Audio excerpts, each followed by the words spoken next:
Κυρίες και κύριοι, καλησπέρα σας.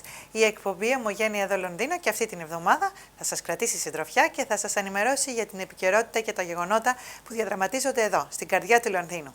Οι συνεργάτες του σταθμού μας κάθε εβδομάδα δίνουν το παρόν στις πιο σημαντικές εκδηλώσεις της Ομογένειας στη Μεγάλη Βρετανία και σας τις παρουσιάζουμε εδώ, μέσα από την εκπομπή μας. Ας δούμε όμως πρώτα τους τρόπους που μπορείτε να μας παρακολουθείτε. Παρακολουθήστε την εκπομπή ΟΜΟΓΕΝΕΙΑ ΕΔΩ ΛΟΝΔΙΝΟ, αλλά και όλες τις παραγωγές του Hellenic TV, ελεύθερα σε ολόκληρη την Αγγλία, από το Freeview στο κανάλι 271. Απλά επιλέξτε στο Channel Box το Hellenic TV. Με το Rockbox μπορείτε να παρακολουθείτε όλα τα τηλεοπτικά και ραδιοφωνικά κανάλια από Ελλάδα και Κύπρο. Το Rockbox μπορείτε να το προμηθευτείτε από τα γραφεία της ΣΥΤΑ UK και να έχετε απεριόριστη τεχνική υποστήριξη. Για περισσότερες πληροφορίες επικοινωνήστε με το Hellenic TV στο τηλέφωνο 020 8292 7037 ή με την ΣΥΤΑ UK στο τηλέφωνο 0800 036 0078. Για περισσότερες πληροφορίες σχετικά με τα προγράμματα του Hellenic TV και τους τρόπους που μπορείτε να μας παρακολουθείτε, επισκεφτείτε την ιστοσελίδα μας www.hellenictv.net.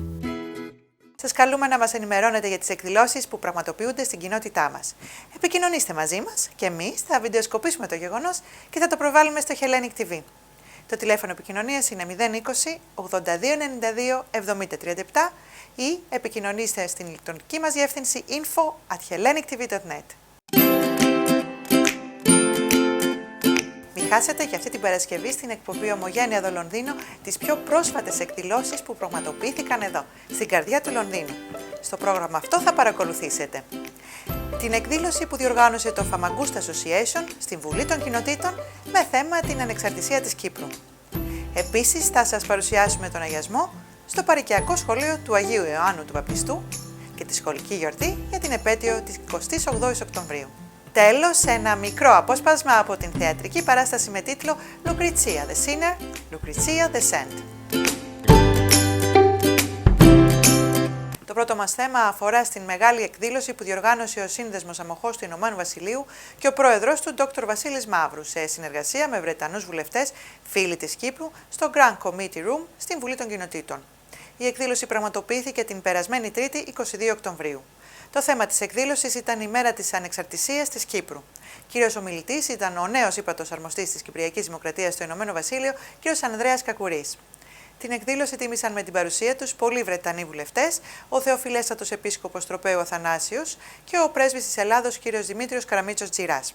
Πολλοί εκπρόσωποι πρεσβειών που εδρεύουν στο Λονδίνο και πολλά ομογενειακά σωματεία και πλήθος ομογενών που κατέκλυσαν την αίθουσα του Committee Room.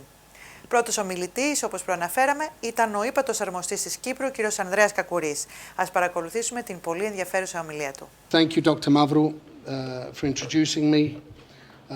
Baroness Massey, Baroness Nicholson, Mr. Zanetto, Deputy Mayor of Famagusta, Mr. Brahimi's Councillor at the Famagusta Municipality, Your Excellency, the Ambassador of Greece, Right Reverend Athanasios of Trobeo, members of the Famagusta Association of Great Britain, ladies and gentlemen, Christos Karaoulis, friend, President of the National Federation of Cypriots in the UK. I know maybe during my intervention other members of Parliament might be dropping in, so even though I'm not mentioning them by name, our thoughts and thanks with those that will be coming later on too.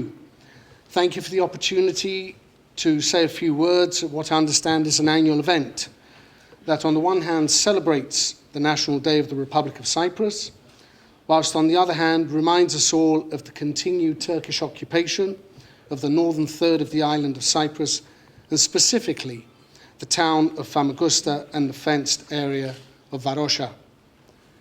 Dr. Mavru, I must congratulate you and your colleagues for your continued passion and commitment to keeping high on the individual and collective consciousness here in the United Kingdom of the over 45 years of injustice, human suffering and gross violation of human rights at the hands of Turkey. 45 plus years that the people of Famagusta, in fact, the people of Cyprus as a whole, continue to endure. Those who were fortunate enough to have visited Famagusta and Varosha prior to its occupation will remember the pure magic of the town. A bubbling, thriving, exciting town where history and modernity coexisted in a symbiotic manner. Who can forget the crystal clear turquoise transparent waters and white sands of Glapsides or Kennedy Avenue with all the hotels, or the municipal market with the kiosks outside with the aroma of souvlaki. 45 years on, the memories and images are as alive today for the people of Famagusta as they were back then. They have a right to return to their ancestral homes, as do all refugees forcibly expelled in 1974. Both my parents came from the Famagusta region, and the one thing that has always stuck in my mind when talking to them, both about their respective homes in their villages, was the power of the word home. Home was not four walls, a few windows and a door. It was much more than that. It was the smells, the vegetation, the neighbours, the togetherness, the village square, the feast day. That sentiment, that magnet, remains intact for all refugees. The legitimate rights, hopes and aspirations of the people of Famagusta to return home, as well as the very clear position of the international community on the status of Varosha, is today under even more of a threat than ever before.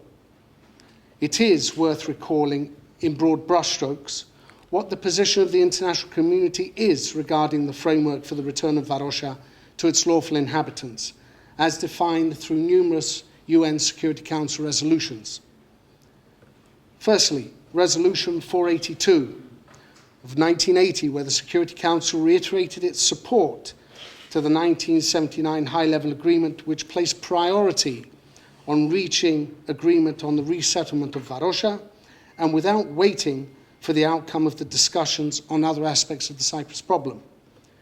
Resolution 550 of 1984, where the Security Council expressed its deep concern about recent threats for settlement of Varosha by people other than its inhabitants, and noted that attempts to settle any part of Varosha is inadmissible, and called for the transfer of the area to the administration of the United Nations.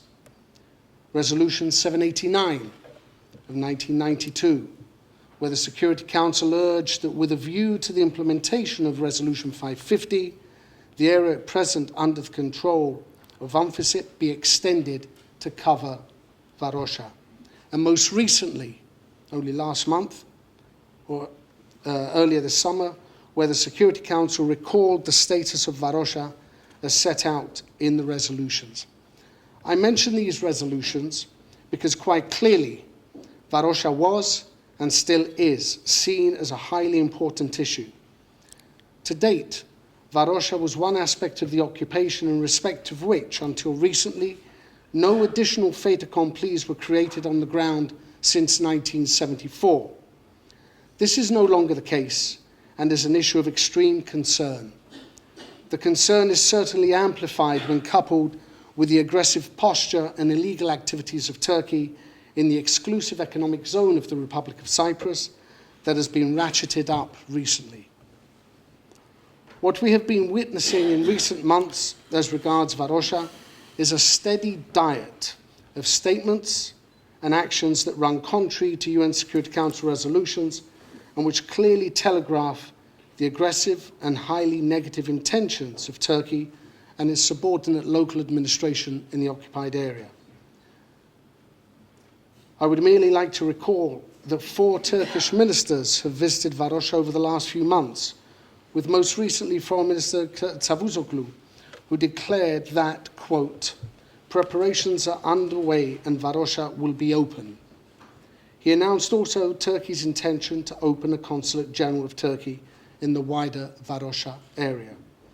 I'd like to recognise Right Honourable Christopher Pincher, Minister of State for Europe and the Americas, who's come in. Thank you, Minister.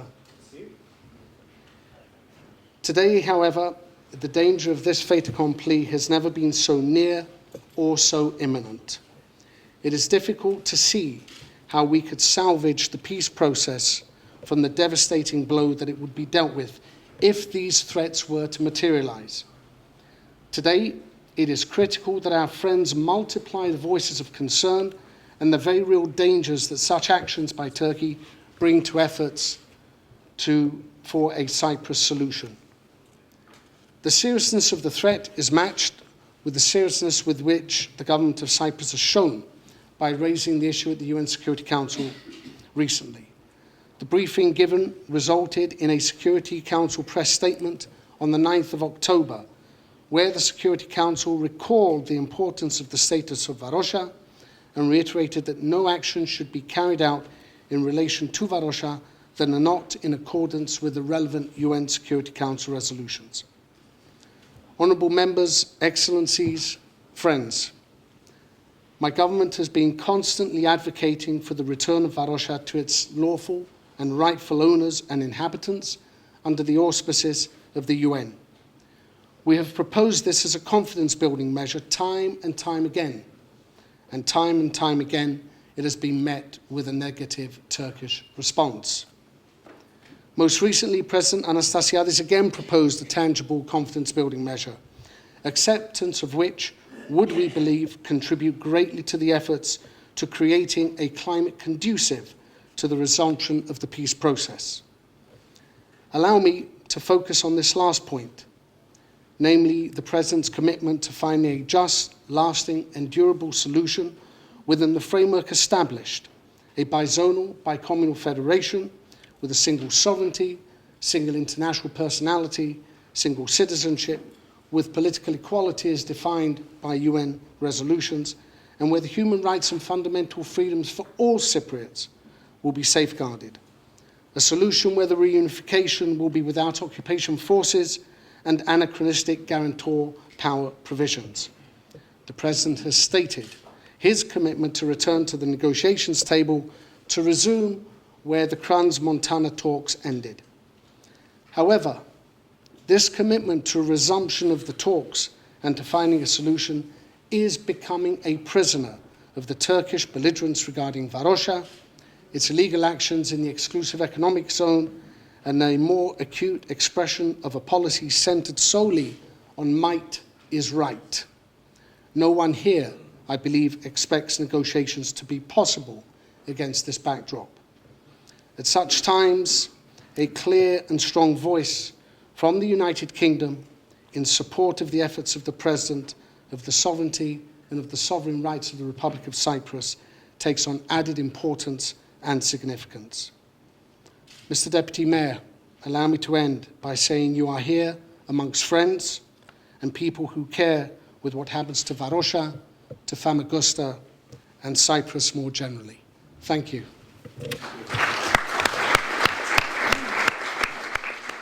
Ακολούθησε η ομιλία του Πρόεδρου του Συνδέσμου Αμμοχώστου Ηνωμένου Βασιλείου, Dr. Βασίλη Μαύρου, ο οποίος, αφού καλωσόρισε τους εκλεκτούς καλεσμένους, αναφέρθηκε στο εθνικό θέμα της Κύπρου.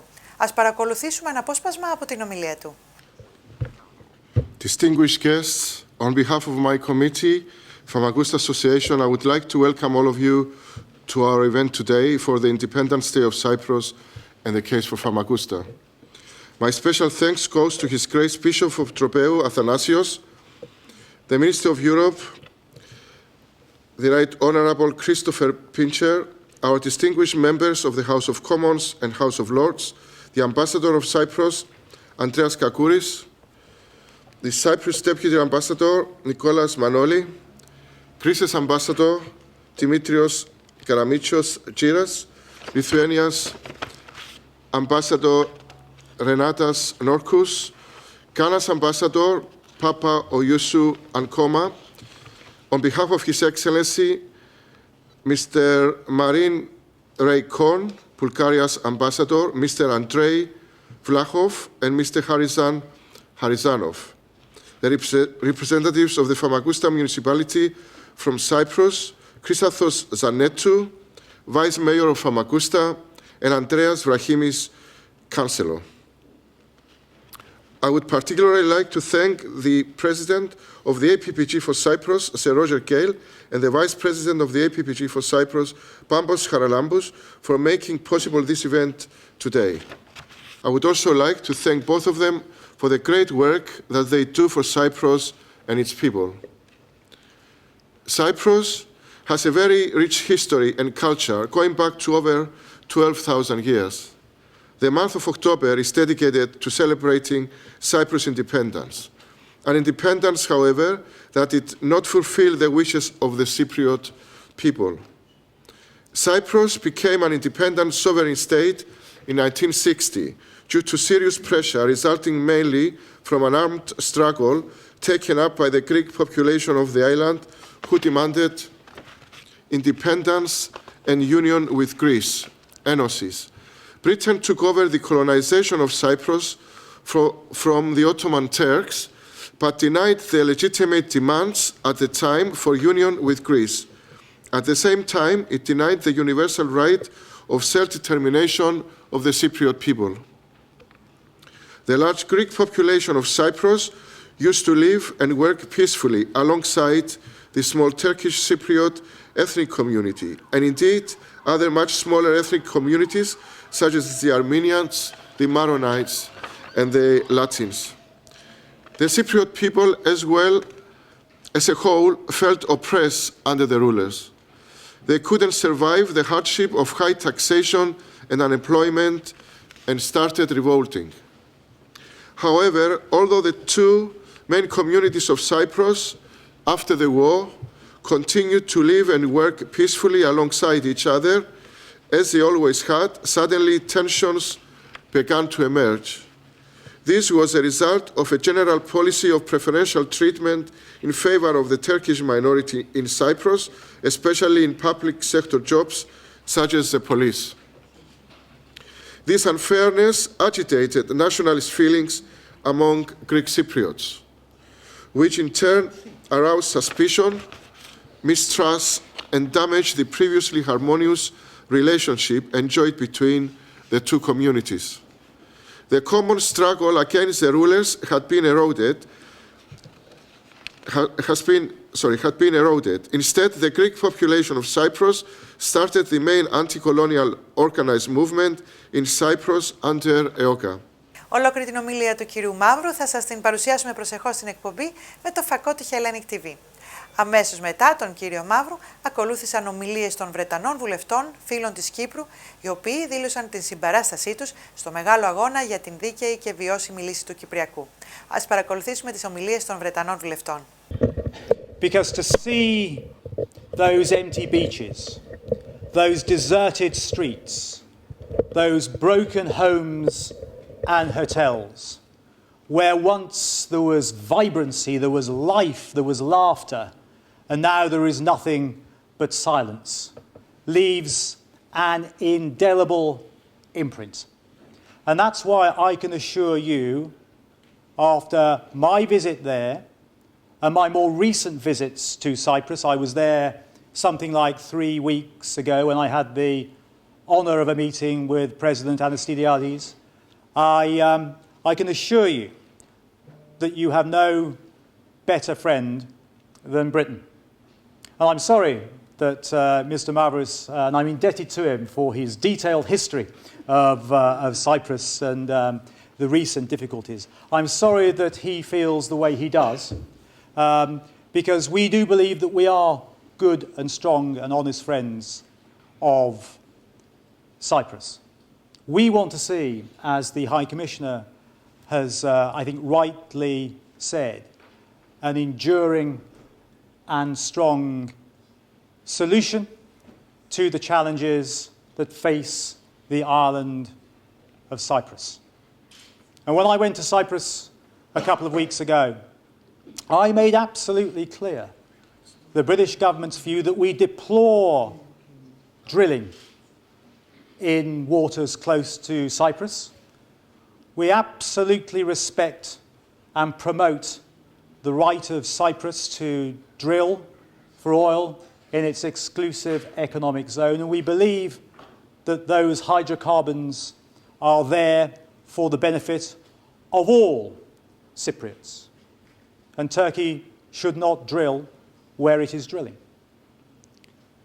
So you can be sure now, tomorrow, next week, next year, that we will always support the rights of Cyprus.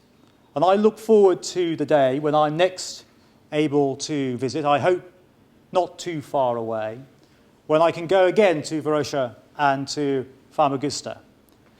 And those beaches will be teeming with people. Those streets will be full of cars and life. Those windows will not be broken and lifeless, but they'll have people living in them again. That is what we want to see. That is what you want to see. And you have my assurance that the British government will support that durable and sustainable peace on the island of Cyprus. Thank you very much for inviting me here today.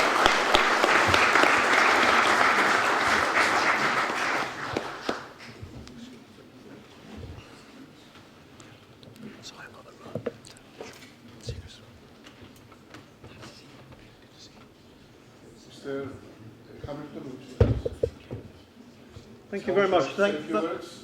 I won't keep you long. Thank you, Mr. Mavros, and thank you very much, High Commissioner. Thank you to all of you for inviting me this evening. In 1974, I was studying in London for A-levels, and half my class in that particular A-level group for British Constitution and Government were Cypriot. Mainly, I have to say, Greek Cypriot. I made a lot of friends. And at the end of term, after our exams, my friends went back to Nicosia, went back to their villages and towns in Cyprus. I'd still never visited the island. I was just 19 years old. I hadn't been yet. But one of my dear friends, Nick Loizu, was killed by a Turkish tank when the invasion took place. And I have to say, dear friends, that that kind of event never leaves you, especially when it happens when you're very young and impressionable. And that impression stayed with me throughout my life, so that by the time I actually visited the island for the first time in 2002 with the Foreign Affairs Select Committee as a Member of Parliament, I remembered Nick, I remembered his family, I remembered the stories I'd been told about the wonderful island, and they were all true. And yet the island was divided in that terrible, terrible invasion of 1974 and the events that followed. So I decided that if I ever got to the position of being a minister or even a shadow minister, Mr. Mavros, I would work as hard as I can to help the people of Cyprus, not just heal those divisions, but bring them back together in a bizonal, bicommunal federal republic, the single identity that you talked about. And I was very privileged to meet our new High Commissioner, just last week, I think it was now. And we discovered that we shared a lot in common about our origins, about our primary school in the same part of North London. Our paths separated at age 18, 19, but that normally happens. But when you share that background and history, as you know, you share a lot more besides. You share values very often. So let me reassure you, dear friends, I was in Cyprus just as the minister was about 3 weeks ago, trying to see what I could do, what my party could do, how we could help the British government. One of the things that my party is determined to do, the Labour Party, is to end the guarantor system. There is, you're right, absolutely no place in a modern state as part of the European Union for a country that has to rely on guarantor powers. Then there's the issue, of course, of the bases. Well, the people I spoke to when I was in Cyprus universally said, no, we don't want you to leave the bases, but we wouldn't mind the rest of the land that isn't used for military purposes. And that's certainly something we would be prepared to look at. I think the British government would too. There isn't a lot that separates us here. But the thing that unites us all is the desire to see Varosha occupied again by the people that used to live there, by the former owners that were thrown out, and to end the occupation by a foreign army. We cannot allow a sovereign state of our European Union, as long as we're members of it, we don't know how long that'll be. We cannot allow a foreign power to occupy any state within the European Union. And I've said this to the Turkish ambassador. I have regional responsibility for Turkey too. And one of my roles is peace and disarmament. I've said you really need to remove the troops. Once you're able to do that, once they leave the island, then there is the possibility, the probability of a solution being found. But as long as they're there, it will be a thorn in the side of any possible solution. But we have to continue working. Whatever the past tells us, we have to look to the future and ensure that we can bring people back together again. We can reunite the island, because there's so much to gain for Cyprus and the people of Cyprus of all backgrounds. I had the privilege when I was there to meet a representative of the Maronite community. And he said, I'm not a Greek Cypriot, I'm a Maronite Cypriot. Of course, he said it in a North London accent, which is very common. But when we go there as British people, we feel a sense of shared, not just responsibility, but of love for the island and the people of the island and its great history. But let's not just look backwards, let's look forwards. And let's ensure that the drilling in Block 7 of the exclusive economic zone ceases, and that the United Nations itself, as well as the guarantor powers for as long as they exist, put that pressure on Turkey and say no more drilling. These hydrocarbons, whatever mineral oil wealth is under the sea, belongs to the people of Cyprus and all of the people of Cyprus, not just an exclusive few, and certainly not to Turkey itself. And the second issue is, of course, the United Nations Security Council Resolution 550 on Varosha itself. I went there in 2002, and just like the minister, I was shocked and horrified to see the devastation, to see the emptiness, the greyness, the broken windows, where once there was a thriving holiday centre where people enjoyed themselves, they laughed, they ate together, and they had a lot of fun together in the glorious sunshine. We have to return that town. It's absolutely vital. I've been to Famagusta many, many times. I've had the privilege of seeing some of the work that the EU has financed, the rebuilding work there. But Famagusta belongs to the whole of Cyprus, not just to a very few in that northern part of the territory. So let's do everything we can. We will work hard in the Labour Party. We will work with the British government, and hopefully we will be the British government soon. He said hopefully. But whoever is running the British government, you can be assured of one thing. We are committed to the island, we are committed to justice, and we are committed to peace for every citizen of the wonderful island of Cyprus, and we will continue to do that until we see that reunification, that bizonal, bicommunal federation, till you are one again. Thank you for inviting me tonight.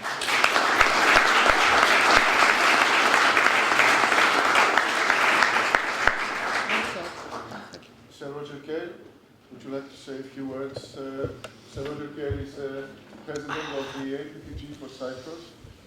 Good evening, ladies and gentlemen. First of all, an apology. I expect you're all aware one or two things have been happening in the main chamber, which have kept most of us away. I don't know how many of my colleagues have been able to get here, but clearly not very many.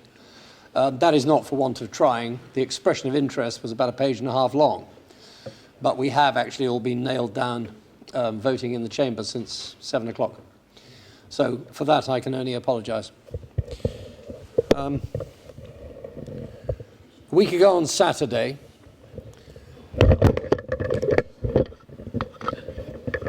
we sorted that out well, didn't you? A week ago on Saturday, I went to see a very old friend of mine, Vassos Lissarides, who is 100 next year. But he's still got all his marbles. And as I left, he said, Roger, we want a deal, but not just any deal, we want a fair deal. Now, where have I heard that before? It's something we're looking for in this building as well. But I think our job is to strive to try to help you to secure that. On Sunday, a week ago Sunday, I met with the President of the Republic, Nikos Anastasiadis, to assure him, on behalf of all of my parliamentary colleagues, and we don't play party politics with Cypriot politics, that you have our support, and he has our support, and he will continue to do so.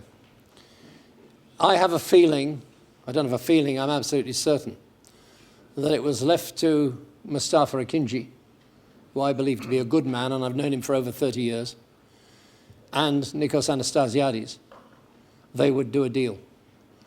And I know that the reason that Crans Montana broke up was not because of Akinci or because of Anastasiades, but because of Erdogan. And the tone changed after Mr. Akinci went to Ankara and returned, and the talks collapsed. But we have to hope and expect that those talks will start again fairly soon. Signs are that the two gentlemen concerned are going to meet possibly in Paris. I don't know if that's right, but that was the last I heard. And that was certainly the intention. And we need to get things moving again. We're not going to get anywhere by not talking to each other. But I come back to where I started with, as I said, my old friend. We don't just want any deal, we want a fair deal, and that's what we're all working for. Thank you very much indeed.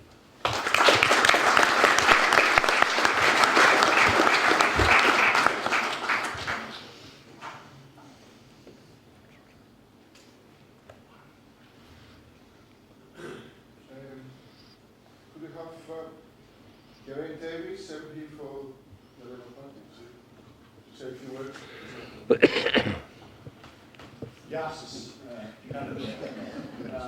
I'm Gavin Davis. I'm the MP for Swansea West. I was for some years on the Council of Europe, as Roger is as well, and therefore people will know Stella Kyriakidis, who used to be the president there.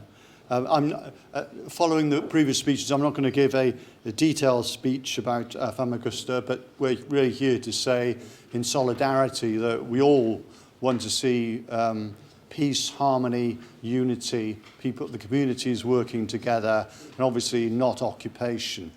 This is a great evening, a great celebration. The 1960, of course, was a wonderful year. It was the year I was born, in fact. And so I've got something to celebrate about as well. There are reasons to look forward to a positive future. This scar across the island of Cyprus has gone on for so long. We saw something similar, of course, not the same, but in some sense similar, in Northern Ireland. And these things can be solved, but at the same time we've seen in the debates and discussions around Brexit that there are risks that when progress is made, things can unravel. These are very, very sensitive issues. We know what the situation is. There's been enormous amounts of discussion amongst all the parties over many years. There's been United Nations resolutions. And what is now needed is good faith and goodwill to move forward. Obviously, we need more than that. We need a positive action. And I know across the political spectrum in the United Kingdom, we'll do everything we can to help you to get to the destination of peace and harmony and justice and fairness that is needed. Occupation of Varusha is unacceptable. Clearly, we're talking about issues around the prosperity, the port, the tourism, and the future of Cyprus. I think there is light in the tunnel, a long way ahead. I know that Andrew Donis, who isn't with us tonight, is one of Parliament's famous Cypriots who's well aware of these issues and has made again the parallel comment about the difficulties in Northern Ireland, the opportunity. I know in Cyprus there was great celebration when we actually got peace in Northern Ireland, and now there's concern here that that might be unravelling. But I wish you well tonight, and we'll join your celebration. And I don't really want to keep you from your dinner, so I've got to stop.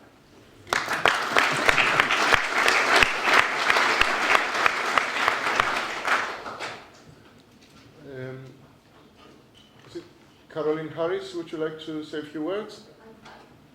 Okay. Bumble, would you say a few words? I know you've had a lot of speeches tonight, so I won't repeat what's already been said. I'm very proud to be the Vice Chair of the APPG for Cyprus. We do some great work. So Roger is the Chair of the APPG, so it's cross-party, and we do try and work together and raise the issue of Cyprus in Parliament. There have been some changes in government, so we have a new minister who's responsible for Europe and for Cyprus. That's Chris Pincher. He was here earlier, I understand, and he made his position quite clear. It's very sad that we are still in the situation where Famagusta is still occupied. We do hope that pressure from the international community does bear fruits, that we do have a resolution, that we do have the talks that have been promised. So hopefully there will be more talks. They need to start soon. There's a fear that the window of opportunity is very small, so we need to make sure that all the groups get together and do have those discussions. We raise the issues in Parliament, so we do what we can as parliamentarians to raise the issues of Cyprus. I've raised the issue about the drill ships in the Mediterranean, Turkey's drill ships breaching international law. We've had other examples of where that's happened, where Turkey's breached international law with the incursion into northern Syria. These views have been made very clear to the government to make sure that they take more action in these areas, because Turkey cannot be allowed to get away with breaking international law time and time again. So we need to put pressure on them to actually, international pressure has to be put on them to make sure that they're not allowed to get away with these abuses. So we'll do what we can in Parliament. I'm the MP for Enfield Southgate. I'm very proud to be able to represent one of the biggest Cypriot communities in the UK. So we're all there for you to serve you and to help you in any way we can. So we'll do whatever we can in Parliament. And I want to thank Vasily and everyone for making tonight possible. I think I've gone on for far too long. So I hope you enjoy the rest of the evening. Thank you.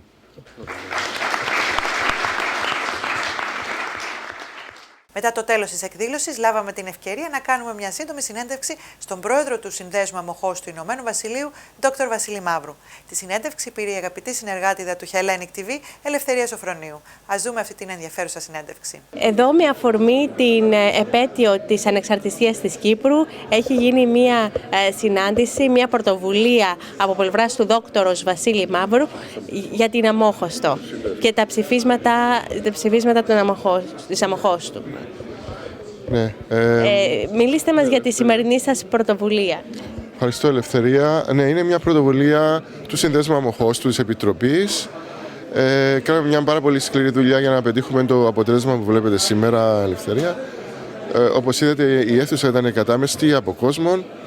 Ήρθαν πάρα πολλοί βουλευτές. Άλλοι δεν είχαν καιρό, δεν είχαν χρόνο λόγω της ημέρας του Brexit σήμερα να μιλήσουν. Αλλά είχαμε και αρκετές ομιλίες από βουλευτές και από το House of Lords.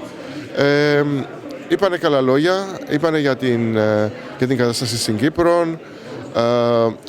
Μιλήσανε ότι πρέπει επιτέλους να βρεθεί μια λύση. Εμείς από δικής μας πλευράς τονίσαμε και πάλι ότι πρέπει επιτέλους η Αγγλία να αφήσει τα λόγια και τους επένους και να αναλάβει πρωτοβουλίες πιο καλές, πιο δυνατές πρωτοβουλίες και να πιέσουν οπωσδήποτε την Τουρκία να βάλουν σε εφαρμογή τα ψηφίσματα των ΗΠΑ. Ότι δεν μπορούν να λένε ότι εσείς προχωράτε στα συνομιλίες, στις διαπραγματεύσεις και εμείς είμαστε πίσω και σας λέμε εντάξει, προχωρήστε, ας πούμε. Δεν είναι. Η Βρετανία ήταν μια από τις 3 χώρες που υπογράψαν τις συμφωνίες του 1960 και δεν μπορούν να μένουν με τα χέρια δεμένα. Τις βάσεις στην Κύπρο τις έχουν, χρησιμοποιούν τις βάσεις. Πρέπει οπωσδήποτε να λάβουν πιο ενεργό δράση, να λάβουν μέτρα. Παραδείγματος χάρη τα μέτρα που έλαβε και πιο πρόσφατα η Ευρωπαϊκή Ένωση, όπως παραδείγματος χάρη το εμπάρκο, το οικονομικό εμπάρκο και το εμπάρκο στα όπλα εναντίον της Τουρκίας.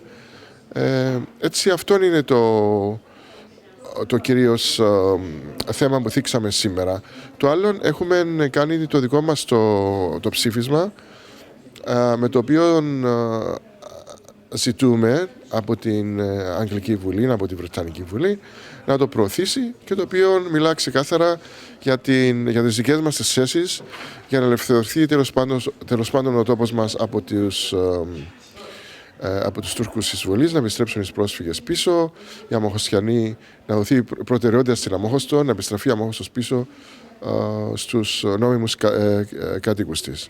Σχετικά με το θέμα της Αμμοχώστου, οι Αμμοχωστιανοί εδώ στο Λονδίνο ανησυχούν, υπάρχει βεβαίως, ελευθερία, υπάρχει έτσι ένας αναβρασμός και μια μεγάλη ανησυχία που διακατέχει τον κόσμο, τους Αμμοχωστιανούς, διότι και αυτοί ενώ νομίζαμε ότι επιτέλους θα δινόταν η Αμμόχωστος πίσω στους κατοίκους της, βλέπουμε ότι το 80% και περισσότερο της Αμμοχώστου συνεχίζεται και κρατείται από τους Τούρκους ή μάλλον κατοικείται από τους Τούρκους illegal settlers και τώρα απέναντίας θέλουν να κατοικήσουν και το υπόλοιπο 20% της Αμμοχώστου. Και έτσι εμείς προσπαθούμε όσο δυνατόν μπορούμε και εμείς με τη δική μας τη σειρά να βάλουμε πιέσεις ώστε αυτό να μην γίνει πραγματικότητα. Μεταξύ άλλων είχαμε και παλιά πάει μέχρι και τον Ακινζή και του μιλήσαμε για το θέμα της Αμμοχώστου και φαίνεται ότι ο Ακινζής ήταν έτσι πολύ ζεστός με το θέμα της Αμμοχώστου, ήθελε να επιστρέψει την Αμμόχωστον πίσω, αλλά δυστυχώς φαίνεται ότι οι δυνάμεις στην τουρκοκυπριακή πλευρά, στην τουρκοκυπριακή διοίκηση, νίκησαν αυτές οι οποίες ακολουθούν την Τουρκία.